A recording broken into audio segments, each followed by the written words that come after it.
Parce que les gens qui n'étaient pas circoncis en Égypte, pour entrer en Canaan, il y avait encore une autre circoncision. Amen. Voilà pourquoi dans les choses de Dieu, tu ne peux pas échapper aucun chemin dans le chemin de Dieu. Voilà pourquoi, pour rassembler le peuple, il a fallu que les sacrificateurs sonnent le son de la trompette. Mais le frère peut interpeller l'homme de Dieu. Ça, c'est maintenant la Bible. Ça, c'est une compréhension expliquée maintenant le fondement de la parole. Si les frères voient que quelque chose ne marche pas dans l'église, les frères ont le droit d'interpeller les hommes de Dieu. Non de convoquer une réunion de secte. Non, ça c'est une abomination. Et tout celui, la chose lui montre à cœur. Il dort aussi avec des soucis. Il croit qu'il dort avec les soucis de Dieu, mais ça c'est la pensée qui vient de l'enfer qui montre sur sa tête. Ça c'est ça.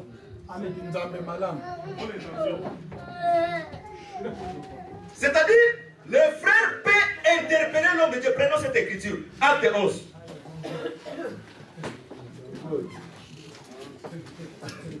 Amen.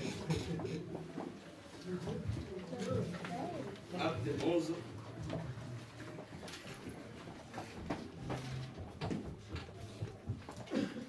Acte 11, verset 1, verset 6.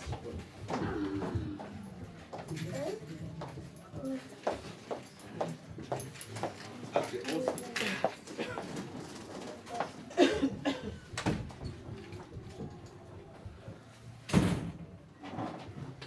Les frères interpella Pierre, les apôtres. Acte 11, on commence par le verset 1, je lis moi-même ici.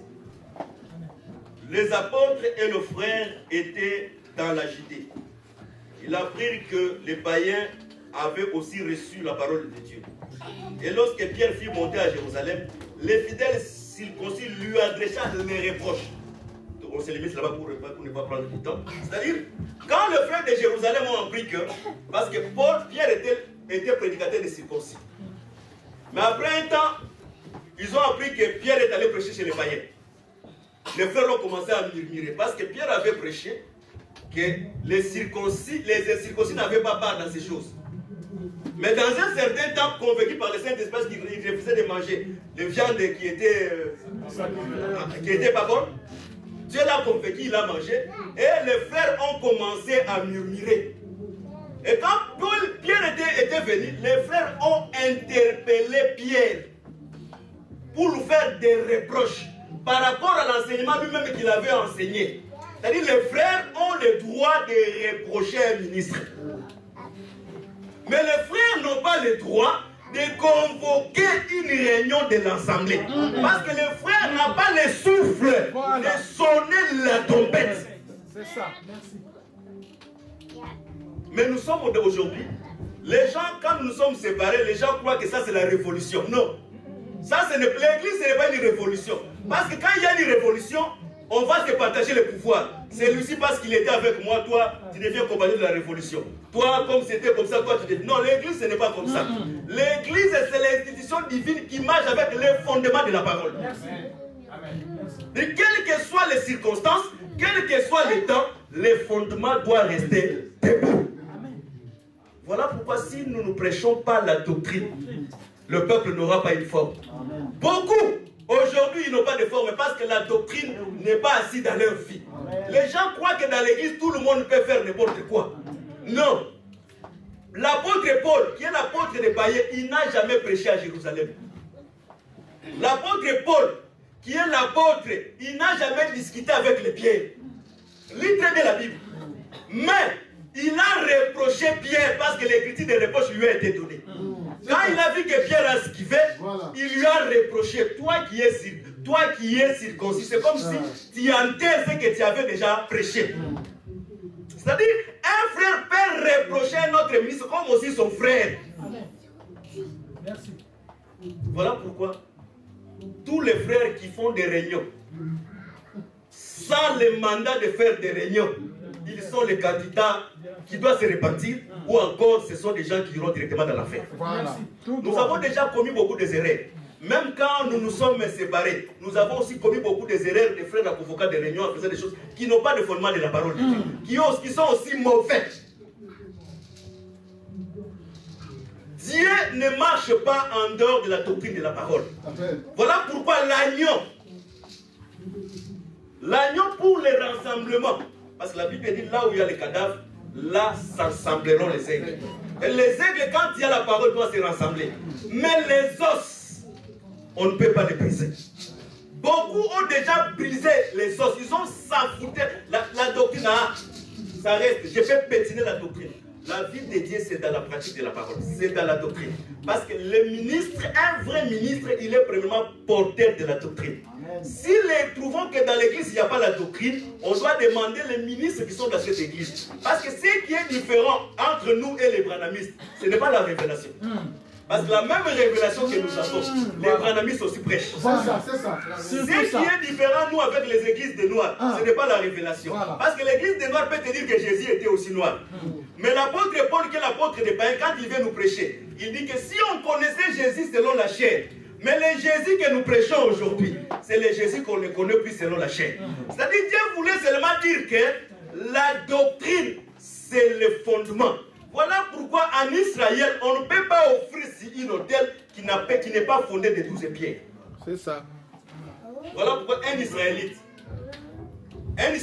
avant d'offrir, il doit examiner si les pierres sont au grand compte. Il doit compter. Parce que toutes les 12 pierres étaient résumées à une seule pierre. Et la seule pierre, c'est Jésus qui est le fondement des Écritures. Tout à fait. Voilà pourquoi nous croyons dans cet évangile. Tout c'est Jésus. Apôtre c'est Jésus. Prophète c'est Jésus. Évangéliste c'est Jésus. Les chefs c'est Jésus. Parce que tout dans cet évangile est fondé sur Jésus. Dans cet évangile, il n'y a pas un seul écriture qui dit que celui-ci c'est Branham. Oh, celui-ci c'est l'église de Noirs. Oh, celui-ci c'est... Non, nous on n'a pas cet évangile. Dans cet évangile, le fondement de toutes les choses c'est Jésus. Le baptême c'est au nom de Jésus. La prière, c'est au nom de Jésus. Et nous devons voir Jésus fondé sur tout. Et la dernière décision de l'église, c'est toujours Jésus. Que le Seigneur bénisse. Mais beaucoup, ils mangent l'agneau. Et ils ont aussi mangé l'os. Tu as bien mangé, mais tu as brisé l'os.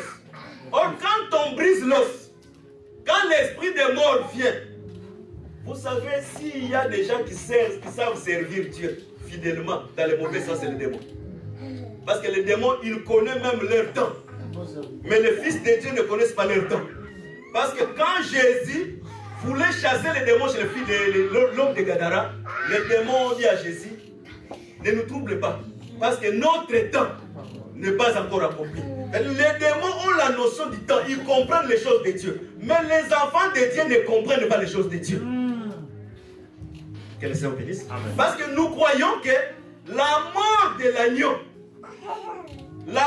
l'agneau, c'est aussi la mort du premier-né du Pharaon.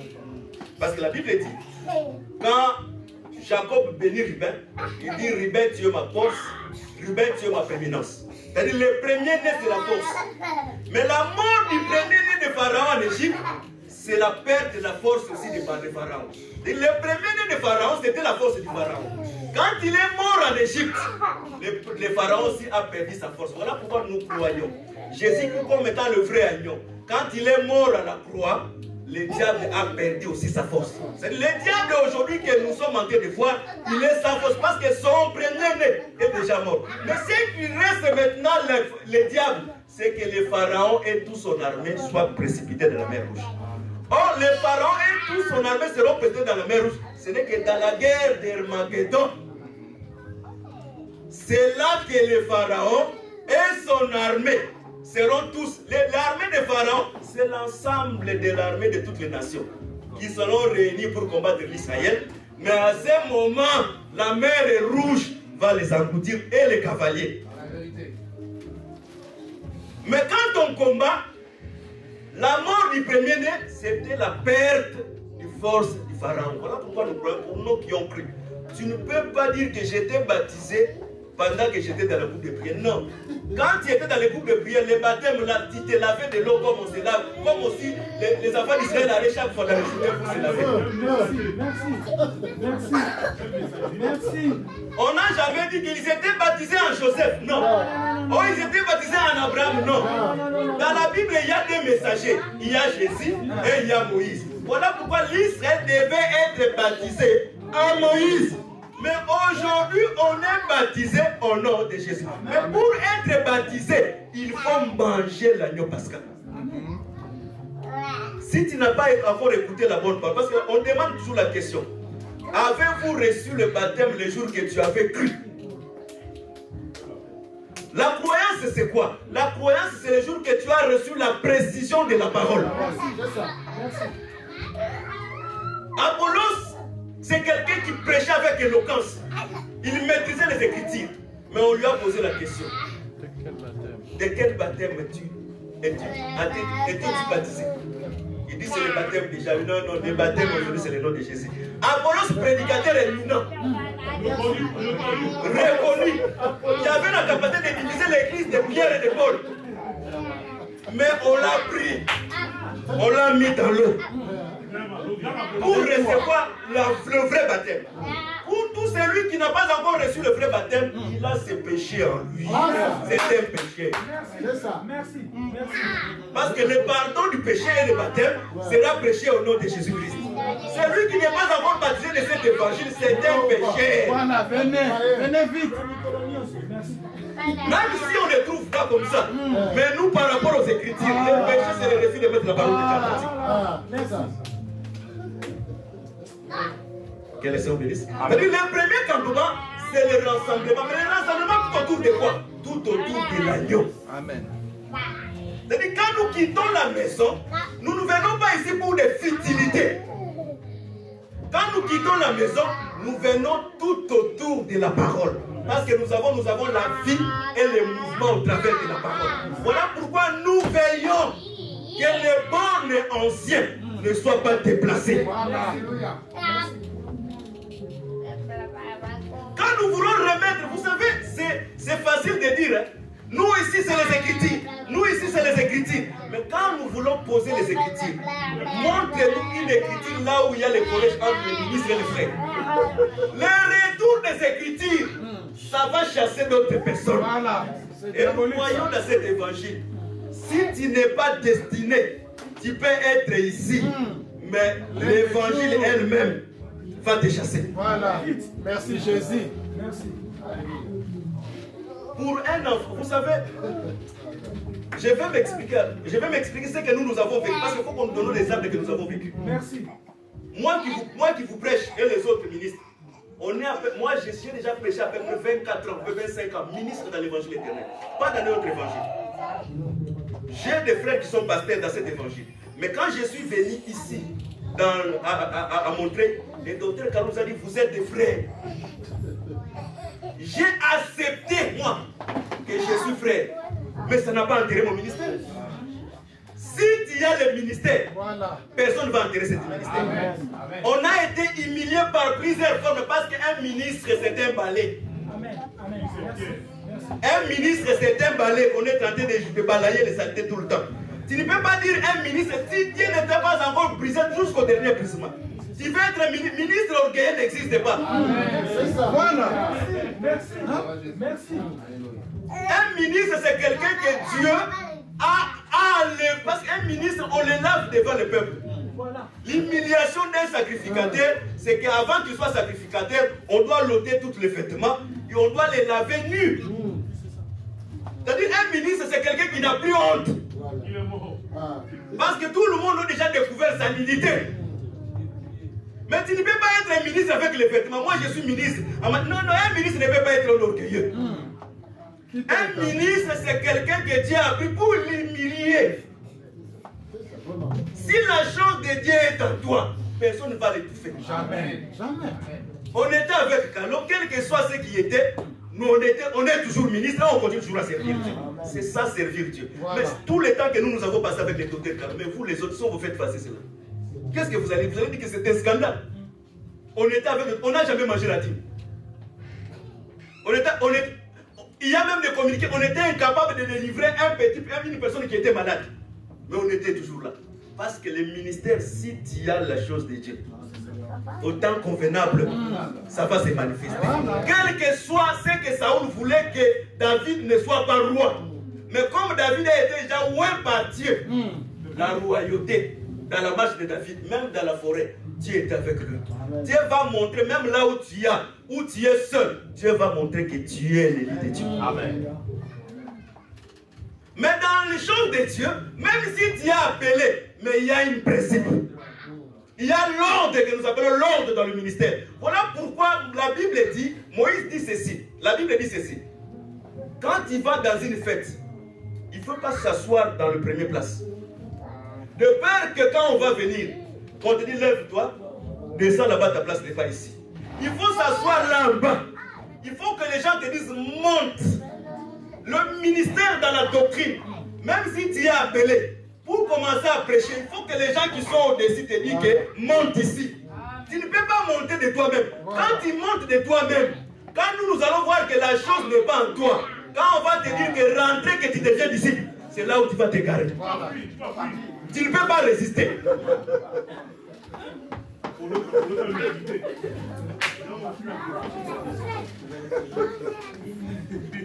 Voilà pourquoi dans les choses de Dieu, il faut aimer rester là-bas derrière. Il faut que les gens te disent monte.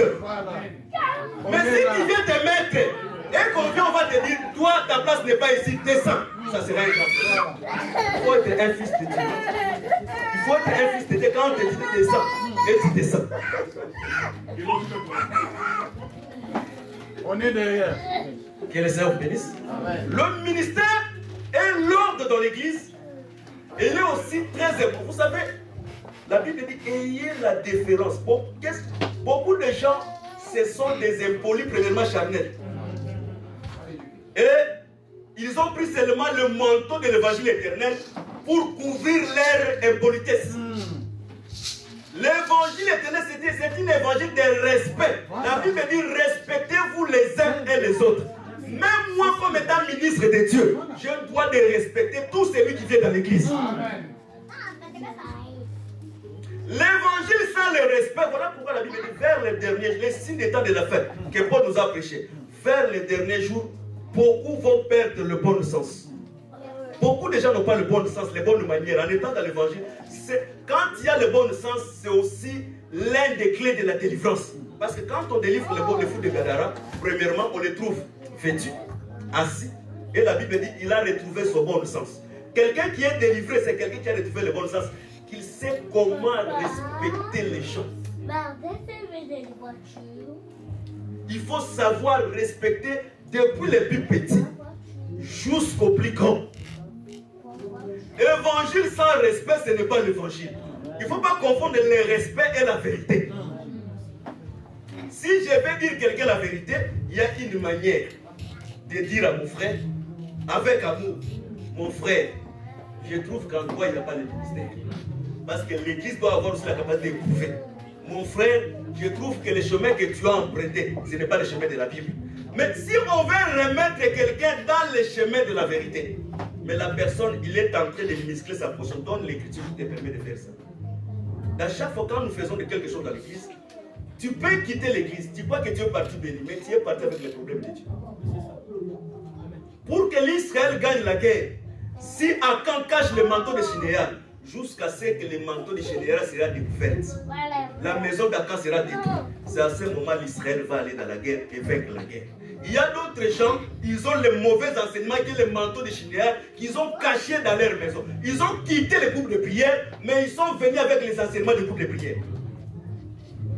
Voilà pourquoi en Israël, pour qu'une femme devienne l'épouse d'une autre, quand on le prend dans la guerre, il doit premièrement pleurer sa maman pendant 30 jours. Beaucoup, ils sont dans cet évangile, ils n'ont jamais pleuré ses parents. Tu dois prendre le temps de pleurer. Ah, Libambou, tu pleures. Tu commences à pleurer, donc tu commences à pleurer, oh mon prêtre Jean-Jacques, tu pleures. Après le pleurer, c'est à ce moment où on te change les vêtements. L'enseignement, un prédicateur, c'est un donateur de vêtements. Quand tu es dans l'évangile, tu dois te renouveler. L'évangile éternel, la doctrine, c'est un problème de respect. Sous premièrement les principes de la parole et le principe humain. L'évangile éternel ne dit pas qu'il ne pas respecter les pasteurs de groupes de prière. Ça, c'est la plus mauvaise évangile.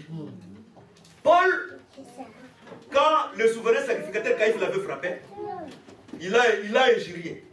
Mais on a dit à Paul, ce que tu as injurié là, c'est le souverain sacrificateur. Paul a dit, je ne savais pas. Dans la loi, il est écrit, tu devais respecter le chef du peuple. Si quelqu'un dirige même un groupe de 5 personnes, tu lui dois du respect. Parce que c'est un chef du peuple. Mais quand tu te trouves que dans l'évangile éternel, te permet même d'être impoli par rapport à un prêtre. Non, ça ce n'est pas l'évangile éternel. Comment tu peux gagner quelqu'un en étant impoli? Comment tu peux ramener quelqu'un? Parce que la Bible dit, ne méprisez pas l'étranger, parce que toi aussi tu as été étranger en Égypte. Tel que nous sommes, à part les enfants qui sont nés, les bébés ici, nous tous nous étions dans les mauvais enseignements. Dieu nous a pris là-bas et aujourd'hui nous a donné la connaissance. Voilà pourquoi on ne peut pas mépriser les gens qui se trouvent encore là-bas. Que les Seigneur bénisse. Je vais encore parler de quelque chose avant d'avancer. Si quelqu'un dans le groupe de prière avait son don, est-ce que s'il vient dans l'évangile éternel, son don ne va pas fonctionner? Non, ce n'est pas cela. Son don va fonctionner. Mais ça va fonctionner en ordre par rapport maintenant aux Écritures. Voilà. Quand il était dans le groupe de prière, parce que Dieu ne se répand pas de ses dons et de son appel. Tout don parfait, toute grâce excellente vient d'en haut. Mais le problème qui est, c'est quoi? Beaucoup de gens qui se disent qu'ils sont dans les dons, mais peut-être ce sont des dons provoqués. Un don authentique de Dieu. Même si quand tu étais dans le groupe de prière, même quand tu viens ici, si Dieu t'a donné un don, Dieu ne peut pas se repentir de tes dons. Mais seulement nous allons te donner l'ordre comment exercer ton don. Amen. Oui. C'est comme quelqu'un qui avait le don de la prophétie, il va se réveiller. Dieu est ici, Dieu est ici, Dieu est ici. Non, nous savons quand on est réunis, Dieu est ici. Ça, ce n'est pas une prophétie. Dieu va vous bénir. Non, ça ce n'est pas une prophétie. Nous savons que la plus grande bénédiction, c'est écouter Ephésiens 4 qui est le ministère de la parole. Là où il y a le ministère, il y a la bénédiction collective. Mais dans Dieu, il y a aussi la bénédiction individuelle. Voilà pourquoi Jésus, quand il veut bénir, il vient appeler quelqu'un, il l'appelle par son nom. Il dit, Lazare sort. Pierre, il l'appelle par son nom. La bénédiction collective matérielle n'existe pas. Amen. Amen. La bénédiction a été individuelle. L'appel a été toujours individuel. Dieu ne peut pas appeler un groupe de gens en même temps dans le ministère. Ça n'existe pas. Dieu appelle toujours une personne. Au travers d'une personne, il appelle l'autre. Quand Aaron avait eu Aaron était investi d'être souverain sacrificateur, tous ses enfants n'ont pas né le même jour. Mais du moins, quand Itamar était né d'office, il était appelé dans le but depuis le ventre d'Adam.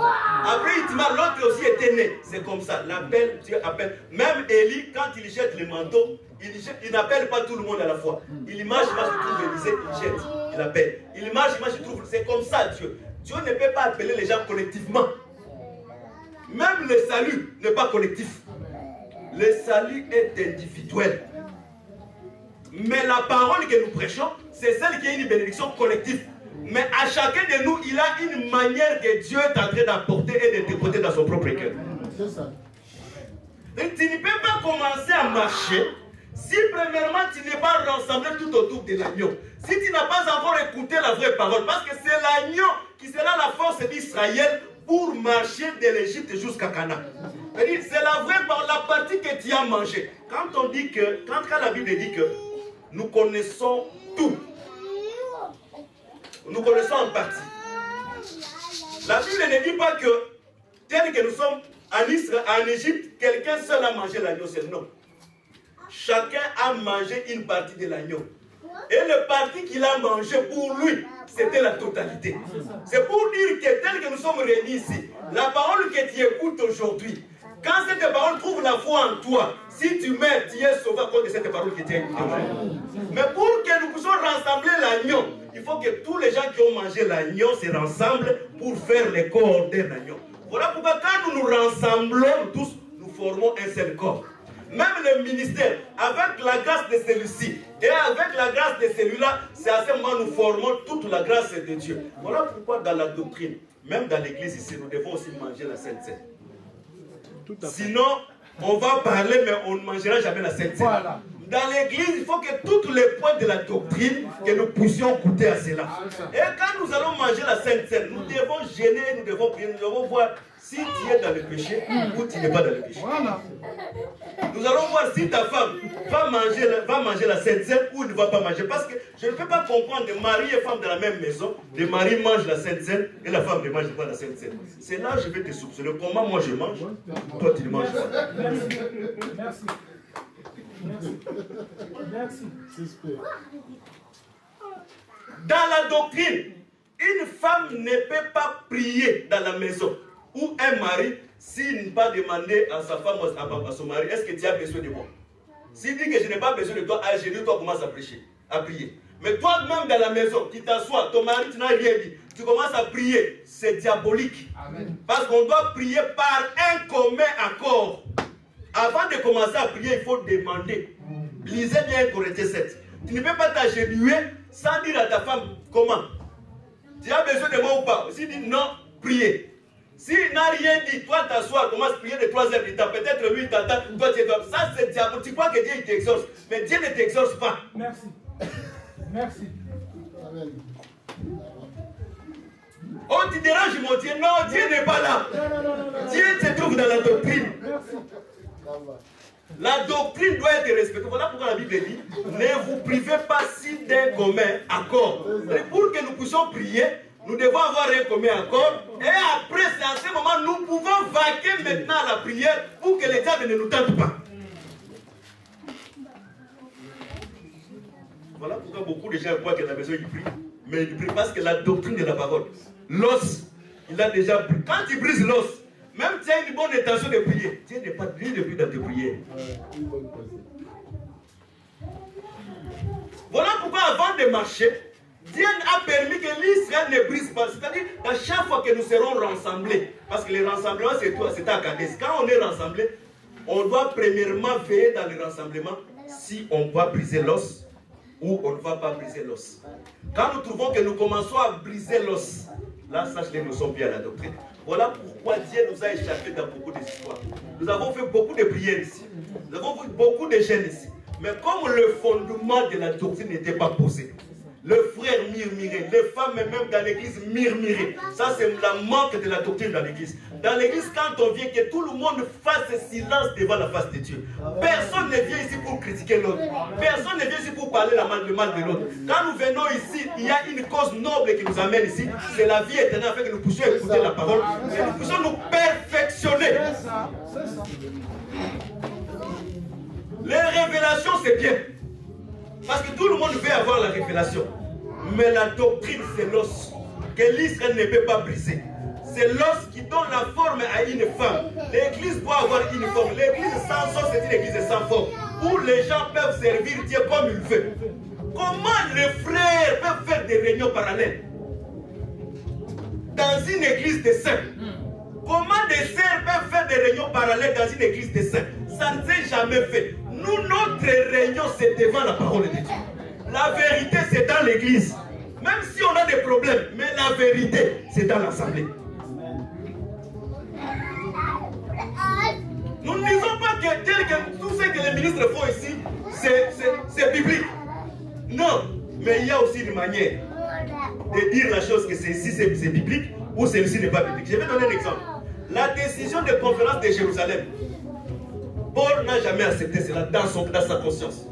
Mais Paul n'a pas manifesté les révoltes au milieu des gens qui ont fait la conférence. Parce que Paul ne croyait pas à la circoncision. Paul ne croyait pas au fait d'étouffer. Mais les pierres ont recommandé une lettre pour la foi des gens qui étaient là-bas. pour aussi la stabilité, le respect du ministère de Pierre, de Jacques et de Jean, Paul s'est tué. Il s'est tué pour ça, pour ses respects. Le ministre, c'est un costume que les gens doivent respecter. Même si tu ne respectes pas la personne, mais respecte le ministère. Parce que le ministère, c'est le seul canal que Dieu peut te bénir dans la vie de l'église. Parce que Dieu aujourd'hui, il ne bénit pas par les yeux. Il est comme Isaac. Isaac est pour bénir, il bénit par la main. La main d'Isaac, c'est les yeux d'Isaac. Or, la main, c'est les Éphésiens. Dieu pour bénir aujourd'hui, voilà pourquoi nous prions, oh, que Dieu vous bénisse, que Dieu vous fasse comme ça. Mais tellement le respect seulement de la vie que nous appelons le ministère. Les gens n'en ont pas. Il y a pas Dieu ne bénit pas les autres. Dieu bénit en ordre. Amen. Voilà pourquoi Dieu a institué les campements. Le premier campement, c'est vraiment le respect de toutes les instructions que Moïse a données. C'est-à-dire, prendre l'agneau, vérifier. Chacun de nous, comme mettant aussi un sacrifice, il doit vérifier sa vie par rapport à la parole de Dieu. Amen. Quand on dit qu'Élie a restauré l'autel, il a vraiment restauré l'autel qui est l'enseignement. Il a restauré aussi l'autel qui était sa propre vie. Il doit aussi restaurer l'autel qui est la vie du peuple. Toi-même aussi, tu dois voir ta vie, s'il est conforme à la parole ou il n'est pas conforme à la parole. Parce que toi aussi, tu es un sacrifice. Or, si l'autel, on ne peut pas offrir un sacrifice avec défaut. Il faut raisonner toi-même si tu as les défauts, est-ce que tu peux monter sur l'autel. Amen. Quand tu commences à raisonner, si même moi je suis un sacrifice, mais un sacrifice pour que tu montes sur l'autel, on doit examiner le sacrifice, de voir s'il est bon ou il n'est pas bon. S'il n'est pas bon, qu'est-ce que tu dois chercher? Tu dois chercher à réparer. Voilà pourquoi Dieu a mis l'équipe des reins. L'équipe des reins, c'est afin que la grâce de Dieu qui est illimitée soit renouvelée chaque fois que nous sommes dans la faiblesse. Ce n'est pas que nous demeurons dans la faiblesse, mais en étant dans cette échelle, la faiblesse sera toujours notre partage. Amen. Si tu es parfait, va au ciel. Parce que Dieu ne peut pas laisser quelqu'un parfait sur la terre. Même les Paul, les Pierre, les Abraham, jusqu'aujourd'hui, ils sont imparfaits. Pourquoi ils sont imparfaits? Parce que nous on n'a pas encore atteint la perfection. Parce que la Bible dit, il ne peut pas aller à la perfection sans nous. Pour qu'il soit parfait, il faut que moi aussi, je sois parfait. Voilà pourquoi Pierre, Jacques, Jean, quand moi je ne mène pas une vie conforme à la parole, il regrette. Il dit, mais comment Élie, moi je suis encore imparfait à cause de toi. Deviens vite parfait, afin que moi aussi, Pierre, moi aussi Abraham, je sois parfait. Parce qu'à la matière de perfection, même les Jacob, il ne peut pas devenir parfait sans nous. La perfection, on va l'atteindre. Voilà pourquoi la Bible dit, premièrement, les morts à Christ ressusciteront. Les Abraham, parce que Christ était le tombeau là où on a entouré les prophètes, ils vont ressusciter, ils seront transformés. Les corps qui étaient incorruptibles va revêtir l'incorruptibilité. Nous aussi qui serons vivants. Parce que quand tu lis cette écriture, il faut se dire que tu seras vivant. Il ne faut jamais dire que moi je vais mourir, les autres non. Même Paul a prêché cela, nous les vivants. Parce que Paul prêchait la parole avec l'espérance que si Dieu venait à ce moment-là qu'il était sur la terre, il ira au ciel. Parce que dans le séjour des morts, tu ne sais pas quand, si tu mourras parfait ou tu vas mourir parfait. Parce que dans les 2 dernières minutes de ta mort, tu peux aller dans l'enfer. Amen. Vaut mieux la fin d'une chose que son commencement. Ceux qui se disaient frères de l'évangile éternel, ceux qui se disaient personnes de l'évangile éternel, ils sont où aujourd'hui? L'évangile éternel, sans le respect de la doctrine, la personne, c'est la personne la plus chargée du péché. Vous savez, c'est lui qui ne respecte pas la doctrine, il est plus dangereux qu'un sorcier. Merci. Parce qu'un sorcier, il en fout que l'esprit. Mais celui qui ne respecte pas la doctrine, il peut égarer tout un grand nombre de gens. Merci. Merci. Voilà pourquoi l'œil d'un enfant de Dieu, premièrement, c'est la doctrine. Parce que la doctrine, c'est la vie courante. C'est cette maison qui est stable parce qu'en écoutant la parole et en mettant la parole de Dieu en pratique. Je vais donner un exemple avant de terminer. Il y a beaucoup de nos frères. Des fois, ils ne respectent pas la dîme. Mais cette écriture, tu peux manquer le salut à cause de cette écriture. Aucun iota de l'écriture passera. Ça, c'est sur le plan du salut. Sur le plan financier, tu peux tourner en rond tous les jours de ta vie sans pourtant aller de l'avant. Parce que chaque promesse de l'écriture est accompagnée de certaines promesses qui l'entourent. La Bible dit celui qui respecte la dîme le Seigneur menancera celui qui va menacer sa richesse. Mais quand toi tu ne donnes pas, quand les gens qui menacent notre richesse viennent, Dieu ne peut pas intervenir parce que Dieu intervient dans sa parole. Dieu n'agit pas en dehors de sa parole. Cette parole qui dit que je menancerai les gens qui chercheront à détruire tes biens. Cette écriture-là, quand tu donnes la dîme, Dieu va respecter cette écriture. Mais comme toi tu ne respectes pas, Satan même dit, mais Dieu, il ne te respecte pas, laisse-moi entrer. Et Dieu, dans sa souveraineté, les Satan, c'est son serviteur. Pour te remettre en ordre, tu peux amasser, mais ton poche, tu trouves. Tu crois que tu avances, mais tu n'avances pas, tu tournes toujours en rond. Voilà pourquoi chaque écriture, c'est une pierre de l'autel. Il y a beaucoup de frères qui marchent avec cette pierre de l'autel dans leur poche. La dîme, cette pierre, il l'a mis dans sa poche.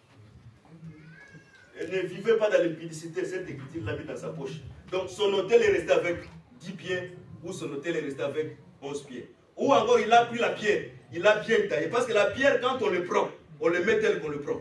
La Bible, on ne peut pas passer les ciseaux sur la pierre. Il a pris la pierre, il l'a arrangée. Il a bien taillé la pierre. C'est-à-dire, je prends comme un exemple, comme les gens des groupes de prière. Quand les femmes pêchent, il dit, Paul disait à cela, ce n'est pas à nous les femmes, c'était les femmes qui étaient en Corinthe. Il a bien taillé la pierre. Cette pierre-là, c'était seulement au temps de Paul. Maintenant, ici, dans notre église, non, Dieu voit seulement le cœur. Non, Dieu voit David, le temple le construit l'intérieur. La beauté des temples, ce n'est pas seulement. Au temps de Moïse, c'était dehors n'était pas bon, mais l'intérieur était bon. Parce que le tabernacle en dehors, c'était couvert de peaux de dauphin qui n'étaient pas beaux. Mais le temple, en regardant dans l'extérieur, était bel, et dans l'intérieur, était aussi bel. Donc, un enfant de Dieu, l'intérieur doit être correct, l'extérieur doit être correct. Amen. Nous ne prions pas que Dieu puisse nous donner des milliards, mais nous prions que Dieu puisse nous donner seulement une vie convenable sur la terre, que nos enfants mènent une vie normale, que nous-mêmes nous menons une vie normale. Mais s'il arrive que nous-mêmes nous ne menons pas une vie normale, ça veut dire qu'il y a quelque chose. Il y a quelque chose. Voilà pourquoi nous avons besoin, dans une église, des dons. Il faut qu'il y ait des dons au milieu de nous. Tu ne marches pas conforme, il y a quelqu'un qui dérange un frère. Dieu parle au travers d'un frère, Dieu parle au travers d'une sœur. Dans l'évangile éternel, les sœurs peuvent prophétiser. Toutes les dons, les frères, les sœurs peuvent l'exercer, sauf les dons du ministère.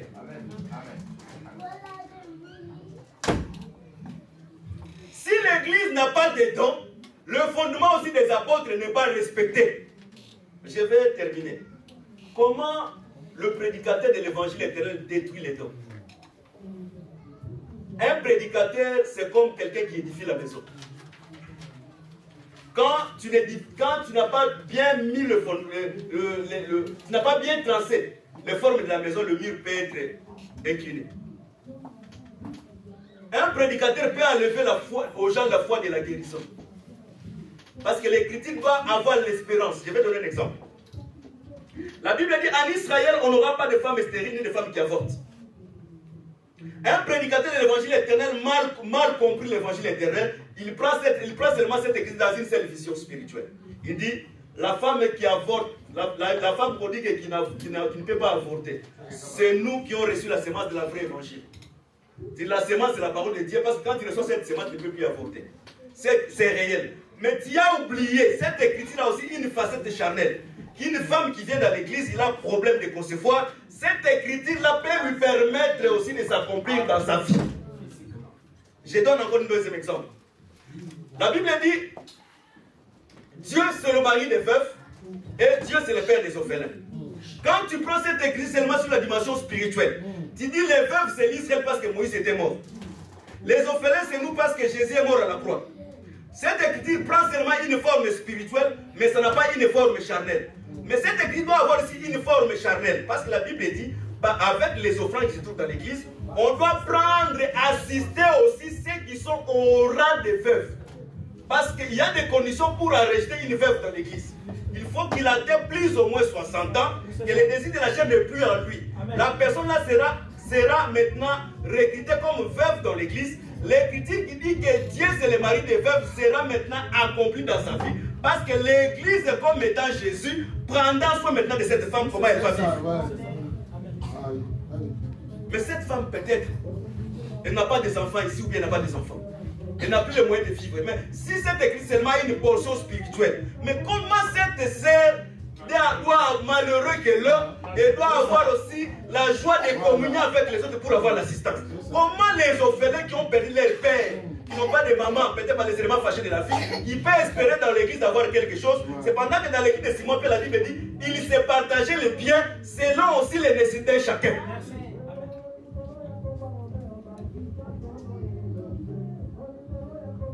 Le ministre peut enlever aussi la foi de gêner sur un peuple. L'Écriture dit, le vrai gêne, c'est donner la nourriture aux pauvres et le vêtement aux pauvres. Voilà pourquoi Jésus, quand il est venu dans la chair, pour accomplir cette écriture, il nous a donné le pain et il nous a donné le vêtement qui est l'habit et fin lait. C'est vrai.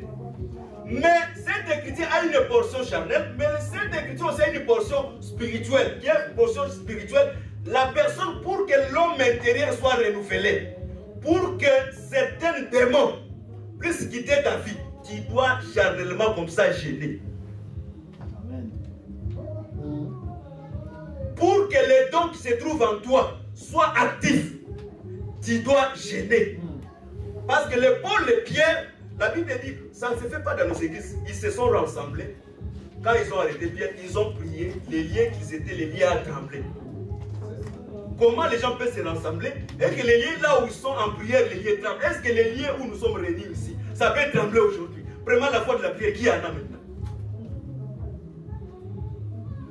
L'évangile éternel, c'est une évangile qui ne détruit pas la prière. La prière, ce n'est pas pour les couples, les mamans ni les couples de prière. La prière, c'est pour nous. C'est ça. Oui. Voilà pourquoi on doit reprendre chez maman Hollande, chez toutes ces églises, tous ceux qui nous appartenaient. Parce que l'Israël, pour la reconstruction du temple, il doit récupérer toutes les substances qui se trouvent en Babylone, partout.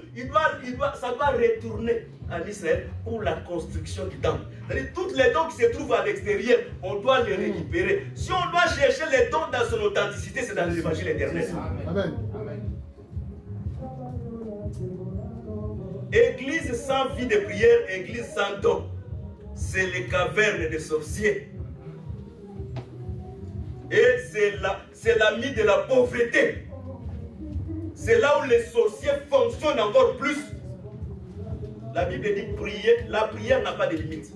Quelqu'un ne peut pas dire dans cette assemblée, nous avons beaucoup prié. Non. La prière, la Bible dit prier sans cesse. S'il faut prier, nous allons prier. S'il faut gêner, nous allons gêner. Parce que c'est ça notre vie. Nous tous, tels que nous sommes même dans la chair, nous cherchons un équilibre dans la vie. Et nous pouvons avoir cet équilibre seulement dans la prière. Je vous ai dit, vous savez, le rôle, je termine par ici, le rôle des second Adam, c'est quoi? Parce que la Bible dit dans Ephésiens 1, Christ est assis au-dessus des principautés, au-dessus des autorités. C'est-à-dire, Christ, quand il est venu dans la chair, il a vaincu le péché au travers de son sang. Parce que nous croyons dans cet évangile que Jésus n'a pas combattu comme étant un lion à la croix de Golgotha. À la croix, Jésus n'a jamais été un lion. À la croix, Jésus a été un agneau parce que c'est le sang qui était sans tache qui a vaincu le péché. Voilà pourquoi s'ils ont vaincu, c'est à cause du sang. C'est le sang de Jésus qui a vaincu le péché. Et quand il a vaincu le péché, il a été élevé au-dessus de la perfection, de toute domination et de toute autorité. Mais pour ramener maintenant premier Adam dans les dimensions où lui il est, il doit se construire l'arche de Noé, parce que le rôle de l'arche de Noé, c'est ramener les premiers Adam à la montagne, là où il était. Et pour qu'il arrive à la montagne, il doit dépasser toutes les montagnes, les autorités, les principautés, pour s'asseoir au sommet de la montagne de toutes les montagnes. Parce que nous croyons, la pluie qui était descendue au temps de Noé, c'est aussi la pierre qui a terrassé les statues qui est devenue une grande montagne. Que les Seigneur vous bénisse. C'est-à-dire, un enfant de Dieu, en priant, en écoutant la parole, sa vie doit monter de dimension en dimension. La vie doit monter en dimension en dimension. Quand ta vie reste standard sur un point, ce n'est pas normal. Vous savez, il y a beaucoup de gens qui ont un esprit africain. Comme ils ont aussi un esprit de Pierre. Parce que Pierre, quand Élie est sorti à gauche et Moïse, il a dit, oh non, ça suffit pour nous. Construisons seulement une maison, restons ici. Beaucoup de frères, de nos frères, ils sont comme ça. Quand il a une tout petit standing de la vie, oh, pour moi, ça suffit comme ça. je laisse comme ça tranquille. Or que Dieu, dans sa vision, Dieu n'est pas comme ça. Dieu veut que tu puisses aller plus loin. Je dis chaque fois, les dieux que nous prêchons, c'est comme un cuve de rein. Cuve de rein, quand Moïse fait petit, c'est petit. Quand il fait grand, c'est grand. Dieu que nous vous prêchons, quand tu prends ton Dieu comme le Dieu de petites choses, Dieu devient trop petit. Quand tu prends Dieu de grandes choses, Dieu devient... Dieu, il est mesuré par rapport à la mesure que tu es en train de le mesurer. Beaucoup de frères de l'évangile éternel, ce sont des frères avec des petites visions et des petites histoires. Ils sont... Oh non, même si on est 10, ça suffit pour... Non, non. L'église avait commencé avec 10, mais l'église n'a pas terminé avec 10.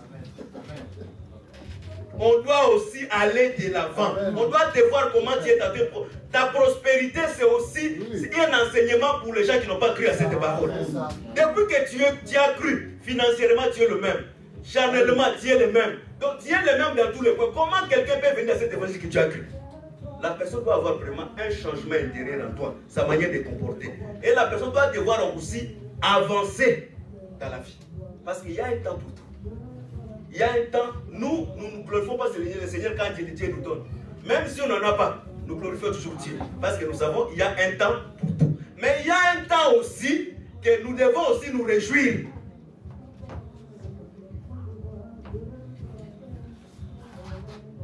Les Pierre qui a commencé à prêcher à Acte 2, ce n'est pas les mêmes Pierre qui a prêché quand Saphir était mort.